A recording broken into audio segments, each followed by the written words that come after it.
चलिए, मैं screen share करता हूँ आप लोग को। और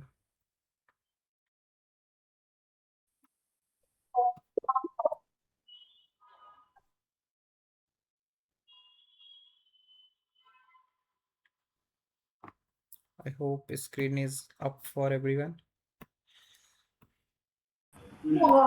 भाई रिकॉर्डिंग हो रहा रिकॉर्डिंग है, चल रही है। तो जो क्या कर रहे हो यार, कौन था? आज हम सबसे पहले देखते हैं सेंटिमेंट ऑफ द मार्केट।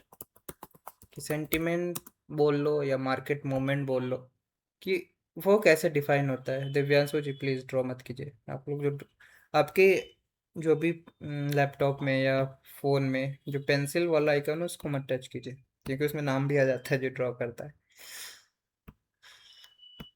तो सेंटीमेंट आज पढ़ेंगे, जिसको मार्केट मूवमेंट भी बोल सकते हैं। कि मार्क क्या है, पवन जी क्या कर रहे हैं? What is this guys? Sir. ऐसे लोगों को ना ग्रुप से निकाल दो सर। Who is this? ऐसे मत बोले, ऐसे मत बोले भाई लोग। ऐसे बोलोगे तो उसका दिल में क्या गुजरेगा।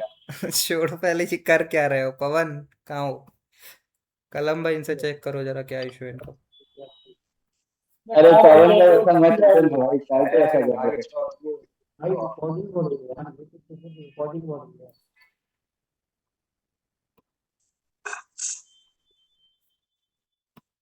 कोई नहीं सर, कंटिन्यू करें। भाई अब आप लोग ऐसा करते तो दो लोग सीरियस होते हैं ना, उनको काफ़ी प्रॉब्लम होता है। क्योंकि कुछ लोग की लर्निंग स्किल बहुत अच्छी होती है और कुछ लोग की स्लो होती है। उनको स्लो चलने में मज़ा नहीं आता, लेकिन हमको सबको साथ लेके चलना अरे है। भाई अमन भाई, मैं यहाँ पे नोटबुक लेके बैठा हूँ, बार बार कोई ये कर दे रहा है, वही मूड खराब चीज़। हो रहा है, बस अनम्यूट नहीं कर रहा हूँ मैं। चलो कोई बात नहीं। तो कोई हम बात नहीं भाई। मार्केट मूवमेंट या सेंटीमेंट की बात मैं कर रहा था, कि कैसे वो डिसाइड होता है। देखो, कोई भी मार्केट जो जिसने होता है। किया ना उसको ग्रुप से निकाल दो। नहीं कोई बात नहीं, ठीक है। देखो, एक दो बार तो सबकी गलतियां माफ होती है, अगर कोई बार बार करता है तो फिर देखते हैं। ठीक है, कल भी कर रहे थे ना बंदे, वही गलती आज कर रहे हैं। ठीक है, देखते हैं। थोड़ा सा पोलाइट रहना जरूरी। तो देखो, कोई भी मार्केट होता है, वो कैसे मूव करता है वो हम सीखेंगे। क्योंकि कभी भी आप मार्केट को देखोगे तो वो इस तरह से मूव करता है। मतलब एक रेस्टिंग फेज, रेस्ट लेकर मूव करता है कभी भी। कोई भी मार्केट में अगर आप ट्रेड कर रहे हो, अगर सीधा सीधा मूव कर रहा है, तो this is not a good market. वो एक अच्छी मार्केट नहीं होती है। मार्केट हमेशा एक रेस्ट लेके जो मूव करता है, उसमें मतलब दोनों पार्टी होती है। मतलब सेलर्स भी होते हैं, बायर्स भी होते हैं और सेलर्स भी होते हैं। और वही मार्केट हमारे लिए एक आइडियल मार्केट होता है, जिसमें दोनों पार्टी की एग्जिस्टेंस हो। ओटीसी में मोस्टली इस तरह से देखने को मिलता है कि मार्केट वन साइडेड मूव करता है कभी कभी। तो उस मार्केट में हमको ट्रेड नहीं करना है। उस मार्केट में साइकोलॉजी, अगर ट्रेड करोगे तो उसकी साइकोलॉजी में भी मैं बताऊंगा कि क्या उसमें आप लोग सोचते हो। मोस्टली रिवर्स करने का लोग सोचते हैं और वो गिरता चला जाता है, तो वो एक अलग चीज़ है। देखो, कोई भी मार्केट होता है, वो एक रेस्टिंग फेज। म्यूट करो गाइस। रेस्ट लेके चलता है, ठीक है। तो ये जो रेस्ट लेता है, इसी को पुल बैक कहते हैं। जो आपने पढ़ा एक वैलिड पुल बैक, यही एक पुल बैक जो होता है, उसको ही हम समझते हैं कि कौन सा पुल बैक एक वैलिड है और कौन सा नहीं है। तो इसको हम ड्रॉ कैसे करेंगे मार्केट में?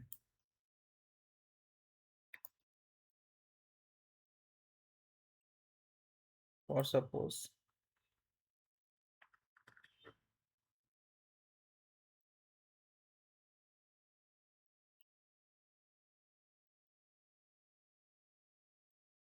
ये वैलिड पुल बैक की हेल्प से हम सेंटीमेंट को ड्रॉ करते हैं। जो आपने वैलिड पुल बैक सीखा, ये पुल बैक, सबसे पहले आपको वैलिड पुल बैक फाइंड करना है कि कौन से वैलिड पुल बैक हैं।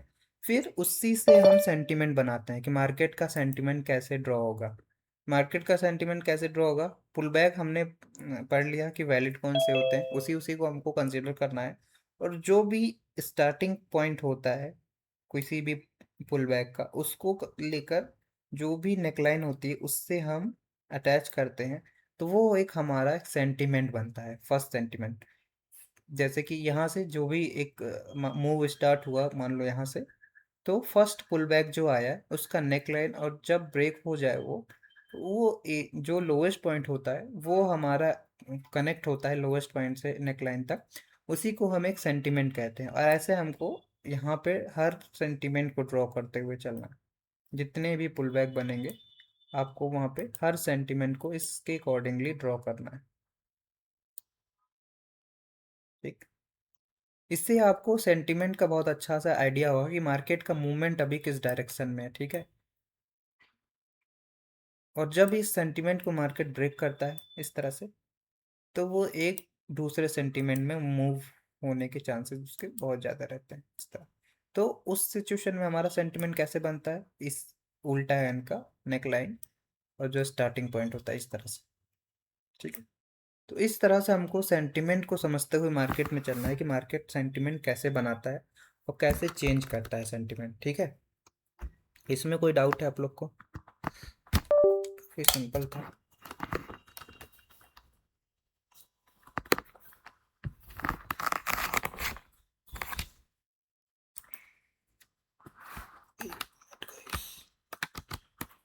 कोई डाउट नहीं है, चलिए आगे। सर एक बार फिर से बताइए ना, अगेन बताइए क्या हुआ।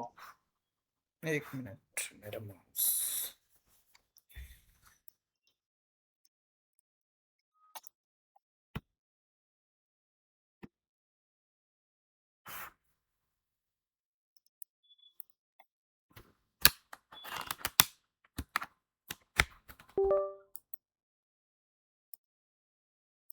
देखो सिंपल सा है, आपने वैलिड पुल बैक पढ़ा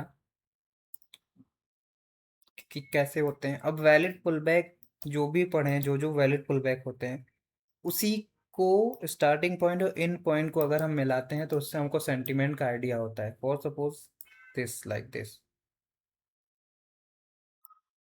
लाइक दिस, लाइक दिस। और जब ये सेंटिमेंट चेंज होता है ऐसे ऐसे ऐसे ऐसे डाउनवर्ड डायरेक्शन में, तो हम ऊपर से इस सेंटिमेंट को मिलाते हैं, तो ये हमारा एक लोअर सेंटिमेंट बनता है। हम अप साइड के लिए नहीं मिलाएंगे, क्योंकि जब भी कोई मार्केट अप जाता है तो उसका टारगेट ही होता है इस नेकलाइन को ब्रेक करना, इस नेकलाइन को ब्रेक करना। तो हम हमेशा एक नीचे वाला ही सेंटिमेंट को ड्रॉ करके करेंगे, क्योंकि उससे हमें पता चलेगा कि सेंटिमेंट अभी अप का है, चेंज नहीं हो रहा है। इसका यूज़ आप करके जब लास्ट में ट्रेड करोगे तो इसकी हेल्प से आपकी काफ़ी ट्रेड जो होगी वो सेफ हो जाएगी। जहाँ पे मतलब आपको डाउन जाना रहेगा, लेकिन इस सेंटिमेंट की हेल्प से आप वहाँ समझोगे कि अभी यहाँ पे डाउन का सीन है। मतलब और नॉलेज तो आपका डाउन के लिए एग्री रहेगा, लेकिन सेंटिमेंट के हिसाब से वहाँ पे आप कभी कभी बच सकते हो। ठीक है, तो इसको अगर मार्केट में मैं आपको दिखाऊं कैसे ड्रॉ करना है,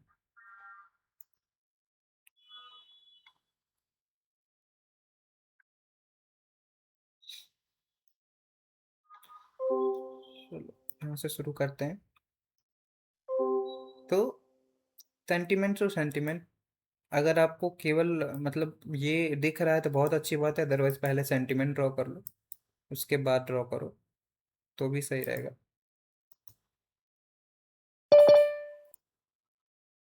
ऐसे ये first sentiment, first valid pull back का, उसका मार्केट यहाँ से हुई ये। अब मार्केट ने इसको ब्रेक किया, मतलब यहाँ पे जो डाउन का सेंटिमेंट था वो ब्रेक हो गया और यहाँ पे अप का सेंटिमेंट स्टार्ट हो गया। ठीक है, अब ये ब्रेक हुआ यहाँ पे, अप का सेंटिमेंट ये रहा। ठीक, और ये यहाँ पे ब्रेक हुआ। अब यहाँ से मार्केट अभी के लिए डाउन सेंटिमेंट में चल रहा है। ये आपका पहला सेंटिमेंट, इस तरह से आप ड्रॉ करके रखोगे। अभी मार्केट इस तरह से मूव करेगा। बाकी आप पावर के हिसाब से भी, मतलब सेंटिमेंट आपको मोटा मोटा आइडिया देता है कि मार्केट का मूवमेंट अभी किस डायरेक्शन में है। आपको इस, जैसे कि आपको पता है, जब इस नॉलेज को आप पढ़ोगे तो आपको बहुत ज़्यादा पीछे का मार्केट देखने की ज़रूरत नहीं है, आपको बस करंट में सिनारियोज आपको पता चल जाएगा कि अभी सेंटिमेंट क्या है, डाउन का सेंटिमेंट है। तो अगर आपको पता होगा कि ये दोनों कैंडल में सेलर्स अच्छे हैं तो आप डाउन के लिए जा सकते हो इजली, क्योंकि सेंटिमेंट यहाँ पे डाउन का है और ये दोनों कैंडल में अच्छी पावर है। अगर ये पता रहेगा तो आप डेफिनेटली इस कैंडल पे डाउन के लिए चले जाओगे और कोई भी दिक्कत नहीं होगा। ठीक है, तो इस तरह से आपको ट्रेड करनी रहेगी। आपको ऐसा नहीं है कि आप यहाँ से सेंटिमेंट उठा के ड्रॉ करने बैठोगे, ऐसा नहीं होगा। यहाँ पे केवल आप इतना मार्केट को समझकर सेंटिमेंट भी उतना इम्पोर्टेंट नहीं होता जितना पावर होता है कैंडल की, स्टेबिलिटी पावर और एग्जॉर्सन नॉन एग्जॉर्सन को देखकर ही ट्रेड। अब मैं केवल इस दो कैंडल को देखकर ट्रेड कर सकता था इस कैंडल पे, क्योंकि ये दोनों में अच्छी पावर थी और यहाँ पे गैप अप भी हुआ था। तो गैप भी हम पढ़ेंगे कि गैप अप क्या बताता है मार्केट में। तो केवल इस दोनों कैंडल के हिसाब से भी ट्रेड किया जा सकता था। ठीक है, तो ये एक बेसिक स्ट्रक्चर बताता है आपको मार्केट में कि मार्केट का मूवमेंट आपको कैसे कवर करना है। ठीक है, और भी एक आध जगह मैं ड्रॉ करके दिखा देता हूँ जिससे आपको अगर थोड़ा बहुत भी कंफ्यूजन हो तो वो ना रहे। चलिए इस एरिया को ड्रॉ करते हैं, जैसे यहाँ पुल बैक है नहीं, चलो यहाँ पे करते हैं।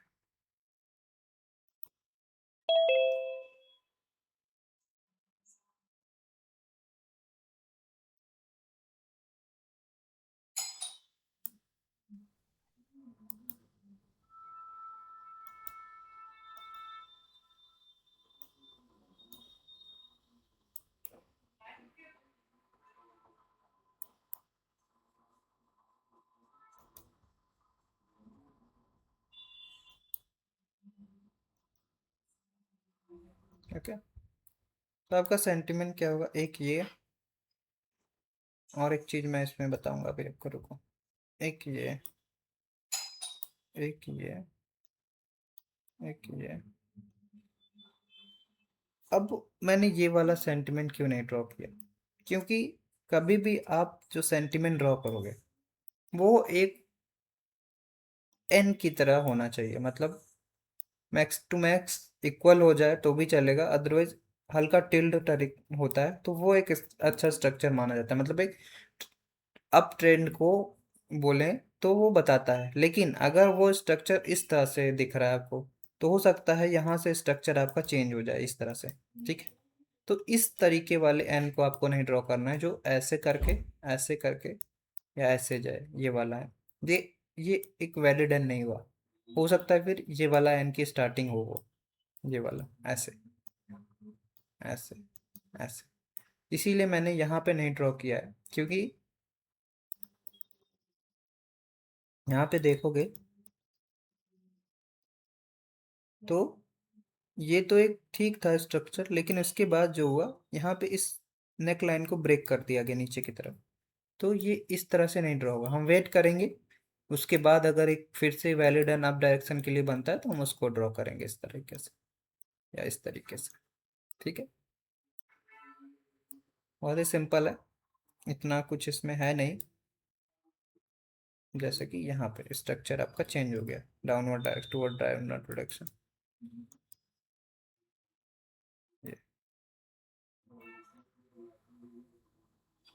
जैसा आपका ट्रेंड लाइन भी हेल्प करेगा। फॉर सपोज आपको यहाँ पे स्ट्रक्चर दिख रहा है कि डाउन के लिए, अभी ट्रेड के बारे में मैं नहीं बता रहा हूँ, बट फॉर सपोज अगर आप नॉलेज बेस पे ट्रेड कर रहे हो और आपको लग रहा है कि यहाँ पे सेलर की पावर अच्छी है और यहाँ पे सेंटिमेंट का स्ट्रक्चर भी डाउनवर्ड डायरेक्शन के लिए कह रहा है, तो आप डेफिनेटली केवल उसके हिसाब से भी डाउन के लिए चले जा सकते हो क्योंकि सेंटिमेंट आपका वहीं पे है। लेकिन अगर यहीं पे आपको दिखा कि सेलर पावरफुल है, सेलर पावरफुल कैसे हैं वो एक आगे का टॉपिक है, लेकिन अगर आपको दिखेगा यहाँ पे सेलर पावरफुल हैं तो वो सेंटिमेंट को ब्रेक कर देगा, क्योंकि सेंटिमेंट कैंडल से बनता है। Sentiment is all about market का मूवमेंट। तो जो पावर जिस डायरेक्शन में लेके जाएगी मार्केट को उसी डायरेक्शन में सेंटिमेंट बनता रहेगा। तो सेंटिमेंट आप खुद डिसाइड कर सकते हो, आप सेंटिमेंट के भरोसे नहीं चल सकते, बट सेंटिमेंट आपको कंफर्मेशन देगा कि किस जगह पे आपको ट्रेड उस हिसाब से सोचनी है, जो आपको 5% हेल्प करेगा, ज़्यादा नहीं, लेकिन 5% कभी कभी कंफर्मेशन बहुत होता है। ठीक है, तो इसको आप पावर के साथ यूज़ करोगे जब, तो इसका रोल अलग ही हो जाएगा। अभी बस आपको समझना है कि हमको सेंटिमेंट को मार्केट में कैसे समझना है। आई होप इसमें कोई ज़्यादा डाउट नहीं होगा आपको, काफ़ी सिंपल था। अगर फिर भी कोई डाउट है तो आप अनम्यूट करके बोल सकते हो। एक छोटा सा डाउट है। हम्म जैसे हम सबसे पहले चार्ट पे आते हैं, कोई से भी चार्ट पे, हम्म तो हमारी आंखें मतलब कहाँ तक जानी चाहिए, मतलब कितना जूम इन जूम आउट करके हमें एक आइडिया लेना। देखो, एक एक लोग पूछो और बाकी म्यूट कर लो। पर्व जी मैं बता रहा हूँ। अब आप मान लो आपके पास सारा नॉलेज हो गया, मैं भी आगे की चीज़ बता रहा हूँ, तो आपके लिए बस इतना ही मार्केट इनफ है। क्योंकि आपको यहाँ पे सेंटिमेंट क्या दिख गया, आते ही आपको यहाँ पे सेंटिमेंट क्या दिख गया। सेंटिमेंट आपका आप डायरेक्शन के लिए है, ठीक है। अब यहाँ पे आपको सेंटिमेंट दिख गया, आप डायरेक्शन के लिए है। बस आपको यहाँ पे अब आगे का जो मैं नॉलेज पढ़ाऊंगा, पावर, एग्जॉर्शन और भी चीज़ें, वो सब देखकर, लिक्विडिटीज़ वगैरह जो भी आप पढ़ोगे वो सब देखकर मार्केट में आपको ट्रेड करना है। बस आप इतना ही मार्केट आपके लिए इम्पोर्टेंट रहेगा। आप जब लॉस्ट का नॉलेज ले लोगे, आपको ऐसा नहीं कि आपको पीछे में जाके देखना है कि पीछे क्या हो रहा है, कुछ भी ज़रूरत नहीं है। बस आपको इतना मार्केट देखने की ज़रूरत है, बस, ठीक है। सर ये जिगजैग की तरह काम करता है ना? Zigzag is completely different. Zigzag को अगर मैं बताऊं तो जिगजैग मैंने कहाँ होता है जिगजैग, ये देखो। अब जिगजैग में कहाँ पे वैलिड पुल बैक, इसने काफ़ी सारा मिस कर दिया। देखो ये वाला पुल बैक सीधा इसने मिस कर दिया, ठीक है। तो जिगजैग इज कम्प्लीटली डिफरेंट। अब ये इसमें मैं कभी इंडिकेटर यूज़ नहीं करता, तो मुझे इसका उतना अच्छा आइडिया नहीं है, और आप लोग को भी यही रिकमेंड करूँगा कि इसको यूज़ मत करो। इंडिकेटर सारे जितने होते हैं वो लैकिंग इंडिकेटर होते हैं। यहाँ से दिखा तो रहा है ये, जैसे कि यहाँ पे बन गया, आप यहाँ पे डाउन के लिए, ये तो आपको ही पता होगा कि ये डाउन आ जाता है, उसके बाद ये लाइन बनती है। तो सारे इंडिकेटर लैकिंग होता है। आपको कुछ भी, कोई भी इंडिकेटर या कोई भी लाइंस वगैरह मार्केट में ड्रॉ करने की ज़रूरत नहीं है। आप केवल इसी के बेस पर ट्रेड कर सकते हो। तो आज आपका फर्स्ट, ओके सर। हाँ, आज आपका जो फर्स्ट वर्क है यही है कि आप 2-3 चार्ट में ट्राई करना अपने आई को शार्प करने के लिए, कि क्या आप बिना पुल बैक को ड्रॉ किए आप ये सेंटिमेंट को ड्रॉ कर सकते हो।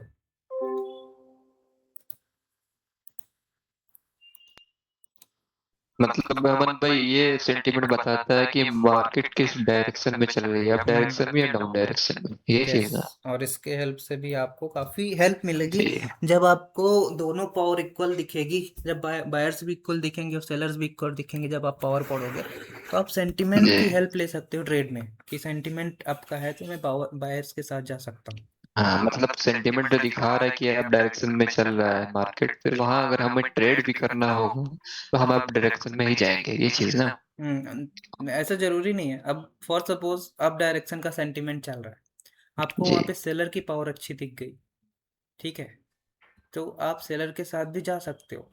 क्योंकि 1 मिनट में सेंटिमेंट चेंज होना बहुत बड़ी बात नहीं है, 1 सेकेंड के अंदर सेंटिमेंट चेंज हो जाता है, ठीक है।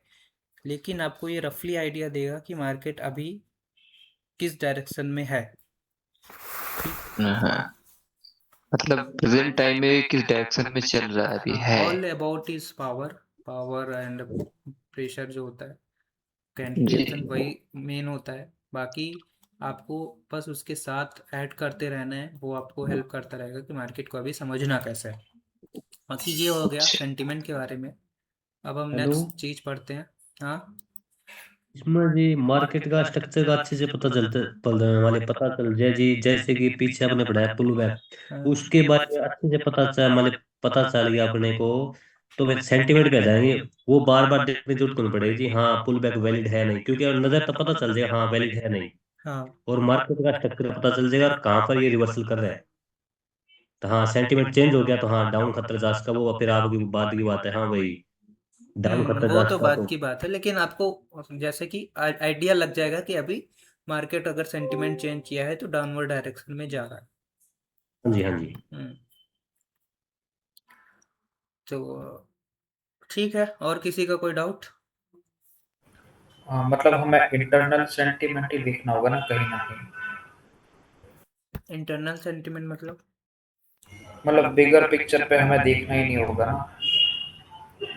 जहाँ आप ट्रेड कर रहे हैं वहीं पे इम्पोर्टेंट होता है कि क्या है। आपको इतना जूम करके पीछे देखने की ज़रूरत नहीं है।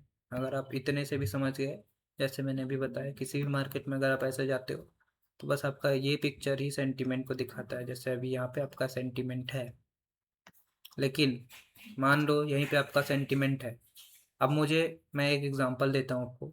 सेंटीमेंट आपका है, अब मुझे यहाँ पे दिख गया कि सेलर एक पावरफुल तरीके से इंटर हो गए। मतलब जब मैं पावर आपको बताऊंगा, सेलर में पावर दिख गई कि सेलर अच्छे हैं, तो क्या आप डायरेक्ट सेलर के साथ जा सकते हो? वहाँ नहीं जा सकते। क्यों? क्योंकि सेंटीमेंट आपका है। बायर्स इतनी आसानी से छोड़ेंगे नहीं आपको। वहाँ पे एक रिट्रेसमेंट तरीके से मैं बताऊंगा कि रिट्रेसमेंट कैसे लेता है मार्केट। उस एरिया का वेट करना पड़ेगा, क्योंकि बचे हुए बायर्स को एग्जॉस्ट करेगा मार्केट, उसके बाद कंटिन्यू करेगा। मतलब बचे हुए पावर को बायर्स का ख़त्म करेगा। जैसे कि यहाँ पे एक सेलर की कैंडल आ गई। अब आपको मैं फॉर सपोज एग्जांपल कर लूँ, ये सेलर की कैंडल स्ट्रांग है, तो क्या आप इस स्ट्रॉन्ग कैंडल के बेस पे इस पे जा सकते? नहीं जा सकते, क्योंकि ये जो बायर सेंटीमेंट में अप हैं, ये पावर में रिफ्लेक्ट हो सकते हैं यहाँ पे आके। तो पहले हम वेट करेंगे कि जो रिसेंट के बायर्स हैं वो एग्जॉस्ट हों, उसके बाद हम इस सेलर की पार्टी को यूज़ करें, सेलर की पावर को यूज़ करें। तो सेंटीमेंट आपको ये इस चीज़ में हेल्प करेगा। लेकिन यहीं पे अगर डाउन का स्ट्रक्चर होता तो आपको पता है कि पावर ऑलरेडी सेंटीमेंट डाउन के साथ है और हमें सेलर की स्ट्रॉन्ग कैंडल दिख गई है, तो आप सेल के साथ भी जा सकते थे। ठीक है, तो इस तरह से ओके। सेंटीमेंट आपको हेल्प करेगा। ठीक है, चलो अब दूसरी टॉपिक पे बढ़ते हैं, जिसपे एक चीज होता है। ये क्लियर है ना सबको? हाँ जी, हाँ Next जी। will be the last section. Disposable or हाँ क्लियर है। कुछ बोल रहे हैं कौन से? सर? अभी तक मतलब हमारा दो कॉन्सेप्ट क्लियर हुआ ना, एक तो वैलिड पुलबैक और एक मार्केट सेंटीमेंट। सबको आपको उसी में इंक्लूड, मतलब जो भी जो आज आप पढ़ोगे उसमें इम्प्लीमेंट साथ साथ जोड़ते हुए चलने हैं सब नॉलेज को। मतलब कम कीजिएगा ये कि मतलब कॉन्सेप्ट के पहले में ना वो उधर ना हाईलाइट करके लिख के रख दिया है ना, तो अच्छा रहेगा जैसे कॉन्सेप्ट का। मतलब आप एक नोट्स बना लो, उसमें लिखते चले जाओ और साथ में उसको मार्केट को जब भी देखो तो कंबाइन करते हुए देखो, जितना भी आप पढ़ते जा रहे हो। ठीक है, चलो गाइस फिर अगर आगे। सबका अगर क्लियर अगर हो जाता है तो एक बार कमेंट चैट में भी बता दीजिए कि यस सर सर क्लियर है, तभी हमें पता चलेगा। ठीक है, ऐसे ही बैठे रहोगे तो समझ में नहीं आएगा। तो प्लीज सब एक बार बता दीजिएगा कि यस सर क्लियर है। जो भी टॉपिक एक बार सर पढ़ाते हैं तो उसके बाद बताइएगा, तभी तो हमें समझ में आएगा कि यस क्लियर है। चलो मन सर एक टॉपिक को जान कीजिए क्लियर है। नेक्स्ट टॉपिक क्या? नेक्स्ट नेक्स्ट पार्ट करिए नेक्स्ट। नेक्स्ट टॉपिक ना, वही मैं स्टार्ट कर रहा हूँ।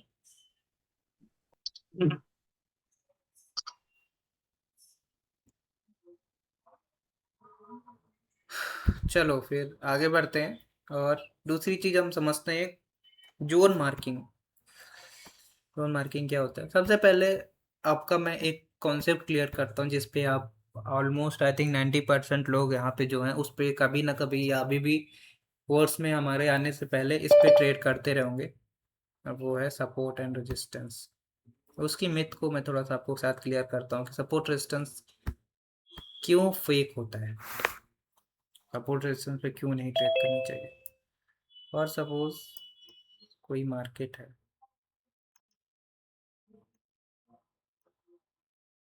इस तरह से चल रहा है,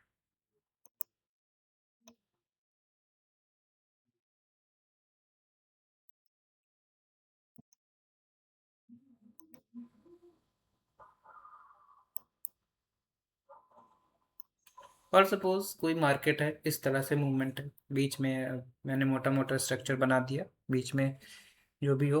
अब देखो, अभी तक मोस्टली क्या करते थे आप लोग, आपको क्या बताया गया था मार्केट में कि जो मैक्सिमम टचेस होते हैं वो ड्रॉ कर लो। जो मैक्सिमम टचेस होते हैं वो ड्रॉ कर लो, और जब मार्केट यहाँ आए तो यहाँ पे आपके लिए ट्रेड कर लो, ऐसे ही ट्रेड करते रहो, राइट।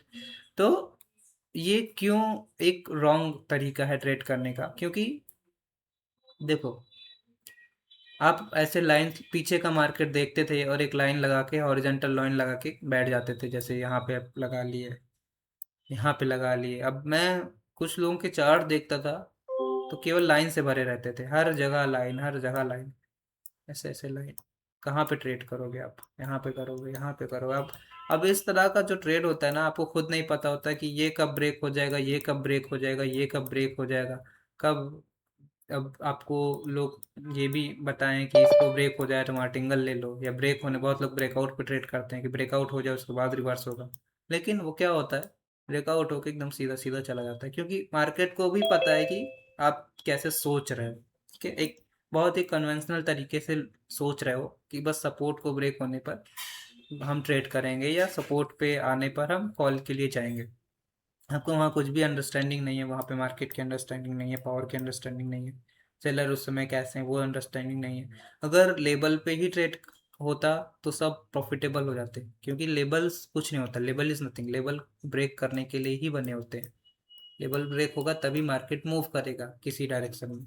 अगर आप उस पर ही ट्रेड करने बैठ जाओगे तो वो 50-50 चांसेस रहता है, 50% विन होगा, 50% से भी लो आ जाता है कभी कभी, आपका बैक टू बैक 5-6 लॉसेस हो जाते हैं, तो वो कैपिटल ख़त्म हो जाएगा इतने में, ठीक है।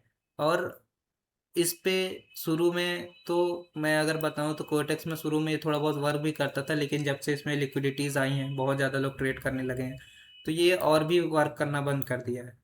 आप लोगों ने भी इसको नोटिस किया होगा, जो लोग इस पे अभी भी ट्रेड देखते होंगे वो। हाँ जी, हाँ जी। तो ये उतना अच्छा से काम नहीं करता। अब इसका पीछे का लॉजिक मैं समझाता हूँ कि क्या लॉजिक है इसका, क्योंकि आपका लॉजिक क्लियर रहेगा तो चीज़ें और अच्छे से क्लियर रहती हैं। देखो आप RSI इंडिकेटर को अगर देखोगे तो प्राइस का मूवमेंट बताता है, वो कुछ इस तरीके से मूव होता है,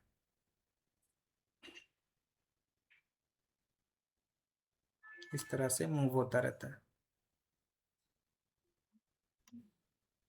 मैं रफली बना रहा हूँ, आप थोड़ा समझने की कोशिश करना। RSI जो इंडिकेटर होता है वो इस तरीके से कुछ मूव करता है ना। अब इसमें समझो कि क्या हो रहा है। RSI इंडिकेटर हमें सेलर और बायर की रिसेंट पोजीशन बताता है, ठीक है। तो देखो पहले क्या हुआ, सेलर आए कहाँ से, बायर्स कहाँ से आए, यहाँ से आए, सेलर दोबारा फर्स्ट टाइम कहाँ से आ रहे हैं, सेलर यहाँ से आ रहे हैं। अब दोबारा बायर्स कहाँ से आए, यहाँ पे आए। अब बायर्स, सेलर्स कहाँ से आ गए, यहाँ से आ गए, फिर बायर्स देखो यहाँ से आ रहे हैं। इस तरह से RSI इंडिकेटर में आपको वैल्यूज पता चलती है कि मार्केट में सेलर्स और बायर्स कहाँ से आ रहे हैं।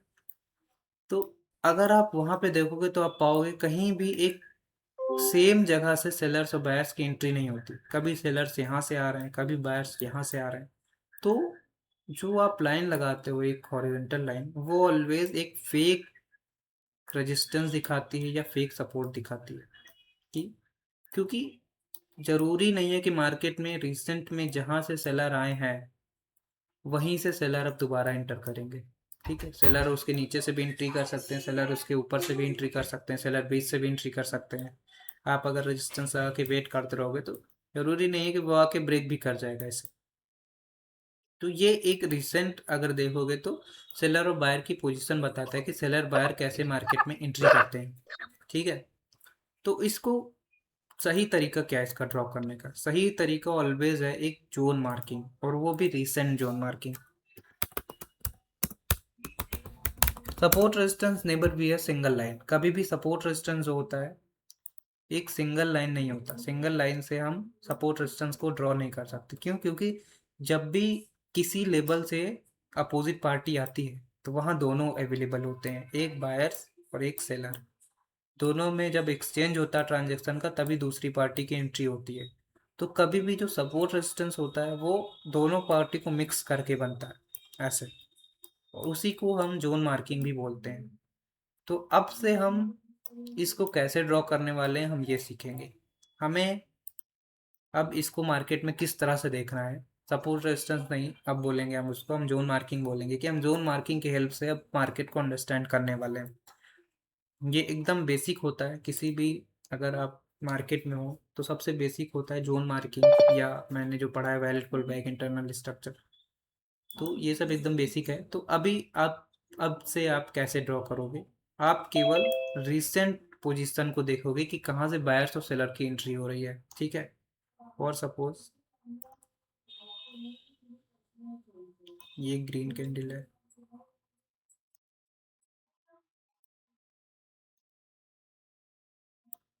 एक सेल कैंडल, तो आपको अगर रेजिस्टेंस, अगर मैं बोल दूं, या जोन मार्किंग बायर्स के साइड करनी है तो कैसे करोगे रेजिस्टेंस लेवल पे जोन मार्किंग, तो वो ऑलवेज, अगर ऊपर से कर रहे हो रेजिस्टेंस पे तो फर्स्ट लाइन आपकी लगेगी जो ग्रीन कैंडल होता है उसकी बॉडी, और जो दोनों में सबसे बड़ी बुक होती है वो इस तरह के से ड्रॉ होगा, अगर आप रेजिस्टेंस ड्रॉ कर रहे हो तो। जो ग्रीन कैंडल जहाँ पे बायर्स ख़त्म हुए, हमेशा ग्रीन कैंडल की बॉडी होगी, और दोनों कैंडल में जो सबसे बड़ी वीक होगी, मतलब जहाँ से सेलर की एंट्री होगी, वो लगाएंगे। तो आपको वहाँ से पता चलेगा कि रिसेंट में जो बायर्स, सेलर्स की एंट्री हुई वो इस लेवल से हुई, और बायर्स कहाँ पे ख़त्म हुए वो। ये जोन मार्किंग आपको यही बताएगा, जिसको हम रेजिस्टेंस भी बोल सकते हैं, कि जहाँ पे बायर की ख़त्म हुआ, मतलब एक बायर्स की बॉडी पर दूसरी लाइन आपकी कहाँ लगेगी, जो दोनों में सबसे बड़ी वीक होगी वहाँ पे। और सेम सेलर के केस में कैसे ड्रॉ होगा,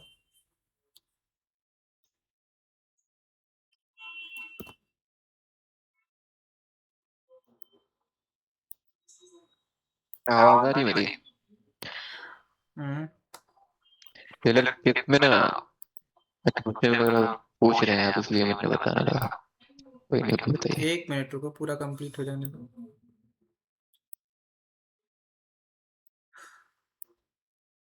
ठीक है, अब नीचे साइड से जोन मार्किंग कैसे होगी, सपोर्ट की तरफ से। तो सपोर्ट में पहली फर्स्ट लाइन आपकी जो लगेगी वो लगेगी सेल की बॉडी पर, मतलब रेड कैंडल की बॉडी पर, और दोनों में जो सबसे बड़ी बुक होगी उस पर।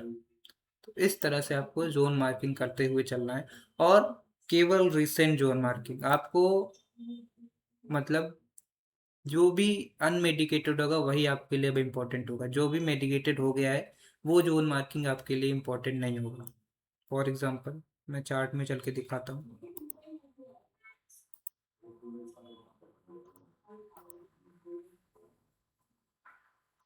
अब इस मार्केट में आप हो, आप अगर जोन मार्किंग यहाँ से स्टार्ट करोगे, मार्केट अभी अप साइड के लिए जा रहा है, तो अप साइड का फर्स्ट फर्स्ट जोन क्या है, फर्स्ट जोन ये रहेगा, उसके ऊपर क्या रहेगा, उसके ऊपर रहेगा ये। अभी रिसेंट में केवल दो जोन है जो अप साइड में अवेलेबल है, अगर मार्केट अप साइड जा रहा है। और अगर डाउन साइड में मार्केट आ रहा है तो डाउन साइड में आप देखोगे कौन से लेवल अभी अभी जो अनमिटिगेटेड है वो ये रहेगा, फर्स्ट इकलौता लेवल यही है, ठीक है। क्योंकि ये एक लेवल जो है ये मेडिकेटेड हो गया, medicated in the sense, medicated unmedicated आप थोड़ा समझते होंगे। मेडिकेटेड मतलब उस जोन को यूज़ कर लिया गया, अब इस जोन की पावर को यहाँ पे यूज़ कर लिया गया, यहाँ पे बायर्स इसको यूज़ करके आ गए।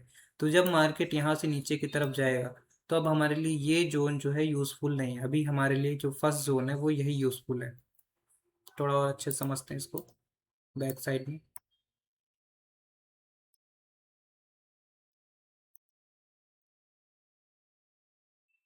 चलो यहाँ पे समझते हैं, थोड़ा कंफ्यूजिंग होगा। अब मैं यहाँ से शुरू करूँगा, मार्केट अप साइड जा रहा है, फर्स्ट जोन मेरा क्या रहेगा, ये रहेगा, ये ब्रेक हुआ, सेकेंड जोन हमारे लिए, ये तो रिसेंट का मैं बना रहा हूँ, मैं थोड़ा सा यहाँ से शुरू करता हूँ, देखो इस साइड बनाता हूँ।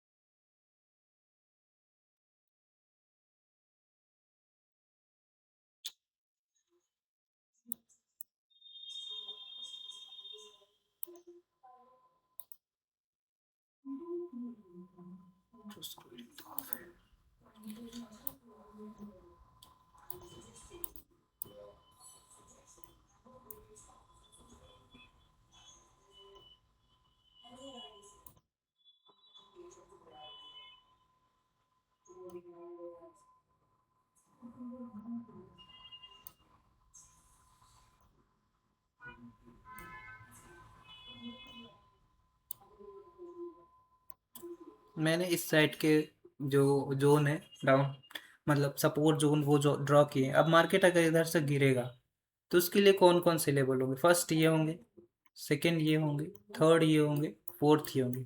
अब आपको पीछे से बहुत ड्रॉ करने की ज़रूरत नहीं है कि आप यहाँ से मार्केट को देख रहे हो और जैसे आप पहले ड्रॉ करते थे सपोर्ट एंड रेजिस्टेंस, यहाँ पे पूरी लाइन उठा के ऐसे मार्क करते थे कि यहाँ से ऐसे उठा के ऐसे मार्क किए पूरा कॉमन लाइन। अब आपको कॉमन लाइन ड्रॉ करने की ज़रूरत नहीं है। अब जहाँ पे मार्केट चल रहा है वही आप, फॉर सपोज मार्केट यहाँ पे चल रहा है तो ये यहाँ पे चल रहा है, तो ये जो लेवल था ये यूज़ हो चुका है। अब अगर मार्केट यहाँ पे चल रहा है तो अभी आपका रिसेंट जोन रहेगा, केवल यही रहेगा। और इसकी ही हेल्प से हम जो ट्रेड करेंगे, इसी की हेल्प से हम करेंगे। अब ये हमारे लिए यूज़फुल नहीं है क्योंकि ये जोन जो है इसने यूज़ कर लिया, इसकी पावर इसने यूज़ कर लिया, इस जोन की पावर यूज़ करके यहाँ पे सेलर्स आए हैं। तो एक नया जोन जो फॉर्म हो वो ये। अब मार्केट अगर यहाँ पे आती है दोबारा तो हमारे लिए केवल यही जोन रहेगा, हमें पीछे देखने की ज़रूरत नहीं है कि अब पीछे से अभी तक जो आप ड्रॉ करते थे इस तरह से एक कॉमन लाइन ड्रॉ करने की ज़रूरत नहीं है। मार्केट में रिसेंट जो भी सेलर और बायर की पोजीशन होती है वही सबसे अच्छी वर्क करती है, ठीक है। अब क्योंकि वर्क अभी तक आपको क्या बताया गया था कि कैसे ड्रॉ करो, एक कॉमन पॉइंट होता है, लेकिन कॉमन पॉइंट जितने ज़्यादा होते जाते हैं वो वीक भी होता जाता है। इसीलिए हम फ्रेश जोन को ड्रॉ करेंगे जो भी फ्रेश अनमेडिकेटेड रहेगा, मतलब जो अभी तक यूज़ नहीं हुआ है। अनमेडिकेटेड मतलब अनयूज, तो वो हमारे लिए ज़्यादा पावरफुल रहेगा, वहाँ पे हमको ट्रेड सोचने में ज़्यादा हेल्प करेगा वो जोन, क्योंकि वो अभी तक अनमेडिकेटेड है और वो एटलीस्ट वर्क करने वाला है फर्स्ट टाइम, ठीक है। तो इस तरह से आपको मार्केट में जोन को ड्रॉ करना है। अब फॉर सपोज इस जोन को यहाँ पे यूज़ कर लिया गया। अब अगर आगे मार्केट अप की साइड जाती है तो हम यहाँ पे केवल ये वाले को यूज़ करने वाले हैं। और एक चीज़ मैंने नहीं बताया, अगर आप ड्रॉ कर रहे हो support and resistance for suppose ऐसे, दोनों में मैंने वीक बताया कि अगर वीक हो तो सबसे लंबी वीक लेनी है, बॉडी हो तो बॉडी, लेकिन अगर वीक ना हो तो सिंगल लाइन जाएगी, क्योंकि सेम एरिया से बायर्स और सेलर्स की एंट्री हुई, तो वहाँ पे दो लाइन ड्रॉ करने की ज़रूरत नहीं है, वहाँ पे हम केवल सिंगल लाइन ड्रॉ करेंगे। अब मैंने एक साथ काफ़ी ज़्यादा चीज़ बोल दी, अगर अब आपको डाउट हो तो आप पूछो।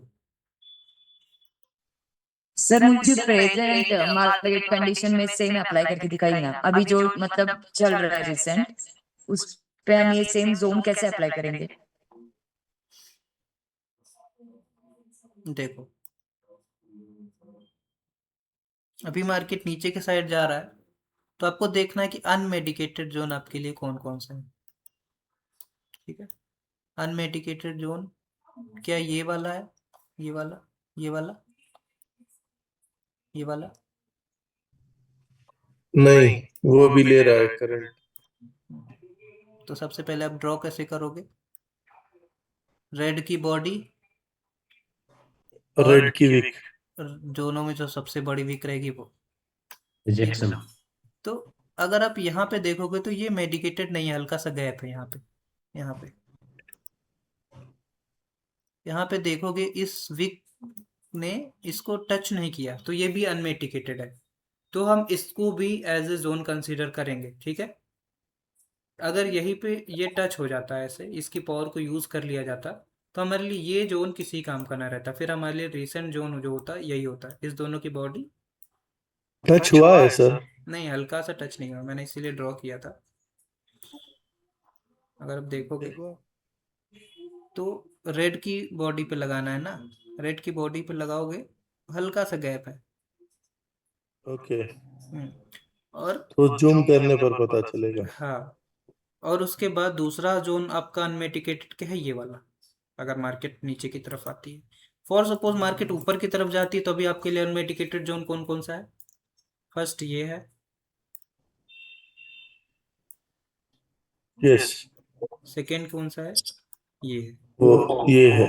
उसके ऊपर Third कौन सा है, फिर ये है, थर्ड ऊपर है, नेक्स्ट वाला और है उसके ऊपर कौन सा है, ये है। बस अभी यही जोन है। अब आपको यहाँ से ऐसे लाइन ड्रॉ करने की जरूरत नहीं है पीछे से कि यहाँ पे लेबल है, यहाँ पे लेबल है, तो ये एक लाइन ड्रॉ कर दो। हमेशा अगर अप साइड में जा रहे हो तो रिसेंट जो सेलिंग हुई है वो आपका जोन रहेगा, रिसेंट सेलिंग। सर ये जो जोन है ये मतलब अप डायरेक्शन में, यानी हम लोग अगर बायर्स की तरफ से कर रहे हैं तो अप डायरेक्शन में जोन ड्रॉ करनी है, और सेलर्स का रहेगा तो डाउन डायरेक्शन में जोन ड्रॉ करना है, राइट? मतलब जिस डायरेक्शन में मार्केट मूव कर रहा है आप उसी डायरेक्शन में देखोगे ना। जैसे मार्केट फॉर सपोज यहाँ से अप के लिए जा रहा है तो आपको रिस्ट्रिक्शन कहाँ कहाँ है, अप डायरेक्शन में अगर जा रहा है तो रिसेंट सेलिंग जहाँ से आई है वही वही रिस्ट्रिक्शन है आपके लिए। तो रिसेंट सेलिंग एक यहाँ से आई थी, एक यहाँ से आई थी, और एक यहाँ से आई थी, वही वही आप जोन ड्रॉ करोगे। और अगर डाउन डायरेक्शन में जा रहा है तो आपको देखना है रिसेंट बाइंग कहाँ कहाँ से आई है, और वो भी अनमेडिकेटेड, मतलब वो यूज़ नहीं हुआ है, वहाँ से बाइंग दोबारा नहीं आई है। तो अभी अगर डाउन साइड में जाओगे तो एक ये रहेगा, उसके नीचे एक ये रहेगा, उसके अगर नीचे ये एक ये पीछे रहेगा। वाला जोन यूज नहीं किया हो, जैसे ये पीछे वाला है और रिसेंट में चल रहा है, तो उसको भी हम लेंगे जोन में। हाँ, जैसे कि आप इसकी बात कर रहे हो, है ना? हाँ, ये क्यों? दोनों की बात कर रहा हूँ। हाँ, अभी जैसे ये वाला यूज़ करके यहाँ पे एक जोन बना, तो अब हमारे लिए जी, ये किसी काम का नहीं रहा, ये किसी काम का नहीं रहा। अब रिसेंट जोन आपका ये बन जाएगा, और उसके नीचे ये बन इसका यूज जाएगा। तो नहीं हुआ है ना? हम्म? ये नीचे वाला जो है, हाँ, ये तो इसका यूज नहीं हुआ है ना? ये अभी यूज़ नहीं हुआ, अभी तो मार्केट नीचे की तरफ आ रही है। नहीं नहीं, ये वाला जो पीछे वाला तो यूज तो अभी नहीं हुआ ना उसको। ये नहीं हुआ, ये हो गया ना। हाँ, तो वो दोनों को लेंगे ना, ये बोल रहा हूँ। हम्म?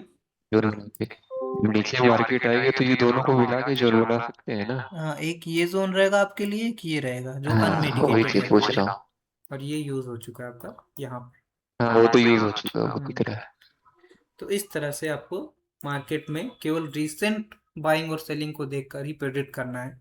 अभी मैं एक भी बार ट्रेड का नाम नहीं लिया हूँ, तो आप लोग इसमें कंफ्यूज मत होना कि मैं जोन से ये बोल रहा हूँ कि आप रिवर्स करना है आपको। ये सब केवल एक प्राइमरी चीज़ें हैं जिसको आप मार्केट में यूज़ करने वाले हो। मेन चीज़ें पावर के बेसिस पे होती हैं, जोन वोन सब सेकेंडरी हो जाता है। अगर पावर बहुत अच्छी है तो कोई भी जोन होगा वो ब्रेक करके नीचे आ जाएगा, क्योंकि जो लेबल्स और जोन होते हैं वो ब्रेक होने के लिए ही बने होते हैं। लेकिन वो आपको अभी आप एक सेटअप पढ़ोगे उसमें जोन का बहुत अच्छा यूज़ होने वाला है। इसलिए जोन को अगर आप गलत मिस किए जोन समझने में, अनमेडिकेटेड या मेडिकेटेड, तो वो तो फिर सर ट्रेड हाँ पूरी दिक्कत तरह है, से गलत हो जाएगी वहाँ पे।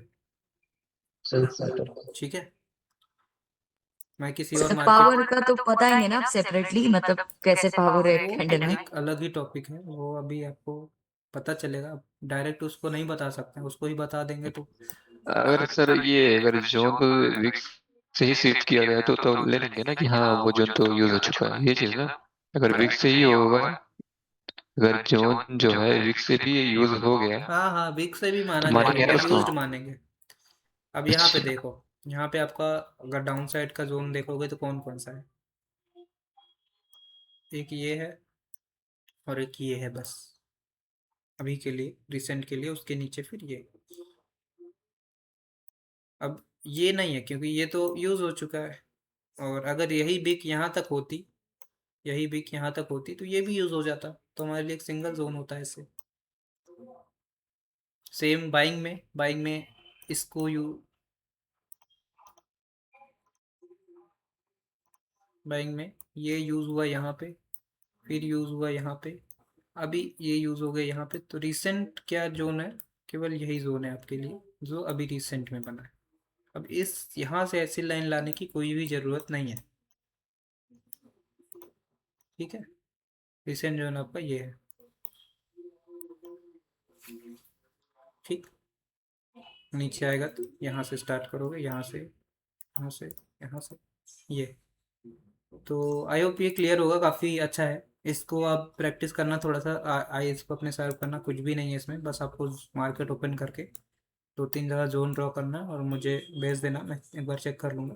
कहीं भी मार्केट ओपन करना और अब जोन ड्रॉ करने की कोशिश करना।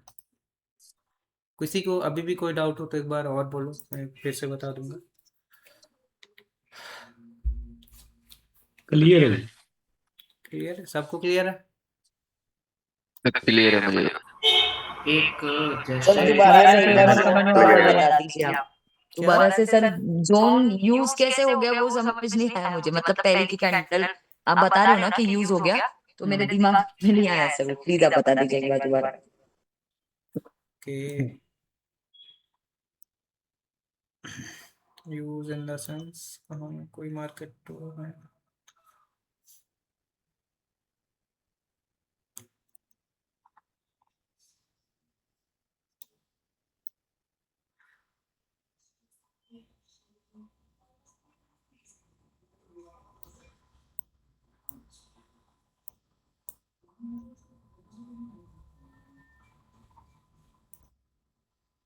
किसी मार्केट में मैं देखता हूँ जहाँ पे इस तरह का सिनेरियोस बना हो।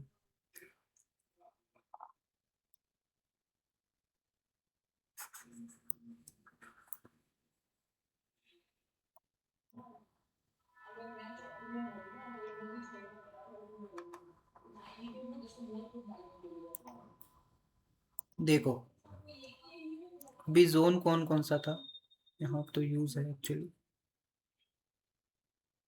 एक ये पहले फर्स्ट ये जोन था, अब इसका यूज यहाँ पे हो गया, ठीक है। एक मिनट, देखो फर्स्ट जोन जो था, ये क्लियर है। अरविना जी आप अनम्यूट कर लीजिए तो आपको थोड़ा सा समझ में आ जाएगा। अब जहाँ भी डाउट होगा बताना। तो फर्स्ट जोन जो था ये था। अब आपको पता है यूज्ड का मतलब मैं ये बोल रहा हूँ कि उस जोन की पावर यूज करके एक अपोजिट पार्टी आ गई है। जैसे यहाँ पे एक जोन जो था रिसेंट का, ये वाला, यहाँ पे विक से इसको टच कर लिया गया, विक से इसको यूज करके एक अपोजिट पार्टी आ गई। तो अब रिसेंट जोन क्या बन गया आपका, रिसेंट जोन ये बन गया। तो अब ये आपका किसी काम का नहीं है। अब हम अगर मार्केट यहाँ से नीचे आएगा तो हमारे लिए केवल यही वाला एरिया इंपॉर्टेंट है, इस एरिया को हम कंसीडर नहीं करेंगे।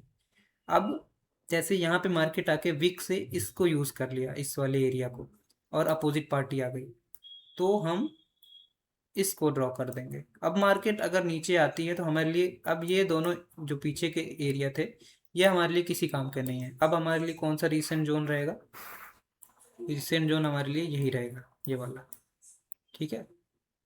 तो इसको बोलते हैं यूज्ड एंड अनयूज्ड। जो यूज्ड होता रहेगा आगे जाके उसको हम छोड़ते जाएंगे पीछे वाले को, और आगे वाले को एक वैलिड इंटरेस्ट जोन मार्क करते जाएंगे। सिंपल सा है, हमारे लिए अनमेडिकेटेड जितने जोन रहेंगे वही इंपॉर्टेंट है। जैसे यहाँ से यू यूज हो गया तो ये एक जोन बन गया, अब ये यहाँ पे यूज हो गया तो ये दोनों अब हमारे लिए किसी काम का नहीं है। अगर मार्केट नीचे आएगी तो अनमेडिकेटेड जोन ये है और इसके नीचे कौन सा, ये है। ठीक है, समझ गए आप? ठीक है सर। सर इसमें लेकिन सिर्फ कैंडल का कलर मैटर नहीं करता, मतलब बायर और सेलर का कोई भी नहीं है, बस हमें जोन इम्पोर्टेंट है। Zone in the sense zone दो पार्टी को मिलके ही बनेगा ना, एक बाइंग और सेलिंग जब होगी तो वहीं तो जोन बनेगा। जब दो पार्टी आएगी तभी जोन बनेगा, है ना। राइट।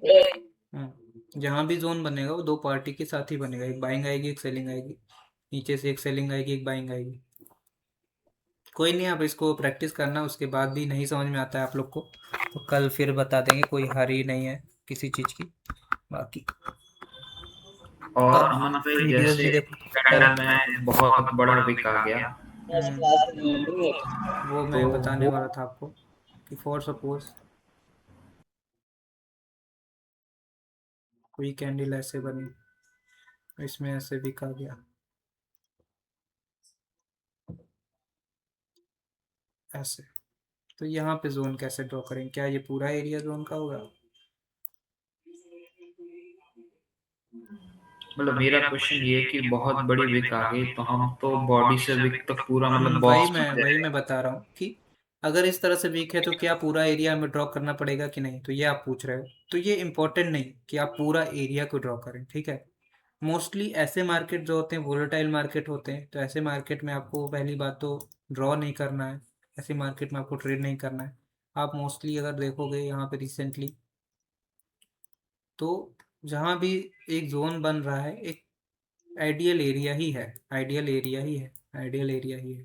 हाँ, फॉर सपोज ये वाला एरिया देखते हैं, तो एरिया तो ये पूरा ही है, तो ये कंसीडर एज ए जोन ही होगा, ठीक है।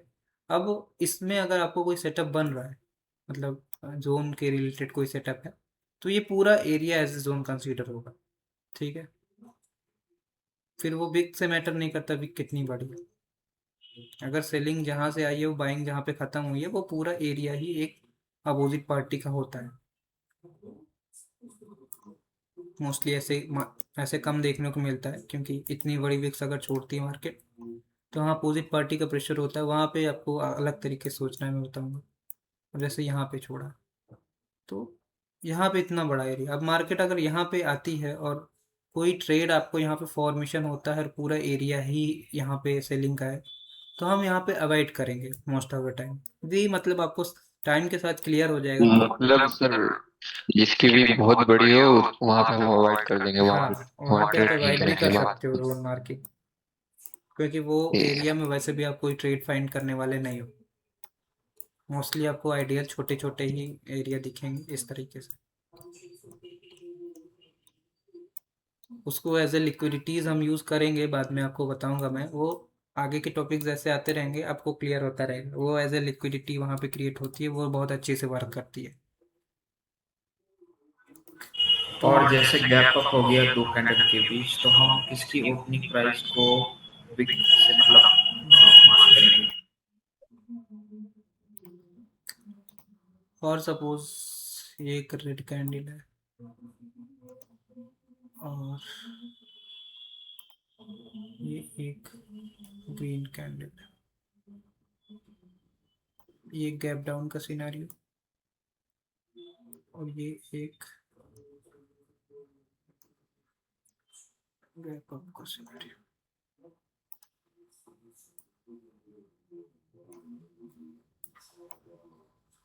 सिमिलर ही है, जैसे उसमें करते थे उसी तरह करोगे आप। फर्स्ट कैंडल फर्स्ट लगेगी बॉडी पर और दूसरी विक पर, विक नहीं है तो रेड की बॉडी पर। मतलब सेलिंग की एंट्री इसमें यही है कि अगर रेजिस्टेंस के लिए ड्रॉ हो रहा है तो पहला एक रेजिस्टेंस पर, दूसरा एक सेलिंग जहाँ से आई है वहाँ पर। सिमिलर गैप डाउन में यहाँ पर, और दोनों में जो सबसे बड़ी विक है, विक अगर यहाँ पे विक नहीं है तो एक सिंगल ही लाइन आएगी, ठीक है, क्योंकि गैप डाउन है। अच्छा, रेजिस्टेंस के लिए ग्रीन ग्रीन कैंडल ही वो इम्पोर्टेंट है ना, हाँ, जैसे अभी आपको यहाँ पे सपोर्ट जोन के मार्क लिए करना है, रेड कैंडल इम्पोर्टेंट है। बॉडी पे जो फर्स्ट लाइन जो बॉडी पे लगेगी रेजिस्टेंस के लिए, वो ग्रीन की बॉडी पे होगी। आपको सिंपल सपोर्ट सा के लिए लॉजिक रेड। समझना है कि बाय सेलिंग के केस में क्या इंपॉर्टेंट है कि जहाँ पे बायर्स खत्म हुए हैं और जहाँ से सेलर की एंट्री हुई है, वो दो एरिया आपको मार्क करना है। और सेलिंग के केस, बाइंग के केस में जहाँ पे सेलर खत्म हुए हैं और जहाँ से बाइंग की स्टार्टिंग हुई है, वो दो एरिया आपका इंपॉर्टेंट है। तो इस तरह से जोन मार्किंग होती है। मतलब अगर यहाँ पे सेलिंग में वहां पे हम ग्रीन की बॉडी लेंगे और रेड की वो लेंगे वीक, अगर इसमें से सबसे बड़ी जो दोनों में से सबसे बड़ी वीक हुई वो रेड लेंगे। सेलिंग में ग्रीन की बॉडी और इसकी बिग, बाइंग में रेड की बॉडी और दोनों में जो सबसे बड़ी बिग हो वो। अगर वीक नहीं है तो एक सिंगल लाइन आएगी केवल, ठीक। राइट, सिंपल है। आपको जरूरत बहुत ही नॉमिनल जरूरत है इसकी। एक सेटअप आप पढ़ोगे इससे ये रिलेटेड, उसमें ही आपका इसका यूज होने वाला है। अदरवाइज जोन और एरिया कुछ भी डिपेंड नहीं करता है। मोस्टली अगर पावर देखो, यहाँ पे अगर अच्छी पावर है तो इसको ब्रेक कर देगी, ये एरिया आपका किसी काम का नहीं है। लेकिन अगर यहाँ पे आपका सेटअप बन रहा होगा एक, उसके अकॉर्डिंग आप यहाँ पे ट्रेड कर सकते हो इस कैंडल पर रेड के लिए, क्योंकि रिसेंट जो जोन है वो ब्रेक हुआ है अच्छी पावर के साथ। तो इस तरह से आपको चीज़ों को रिलेट करते हुए चलना है। आई होप आप लोग का क्लियर होगा सब कुछ। हाँ जी। अभी भी किसी को डाउट हो तो बता दो। सर जोन को क्लियर है यूज क्लियर करने है। के लिए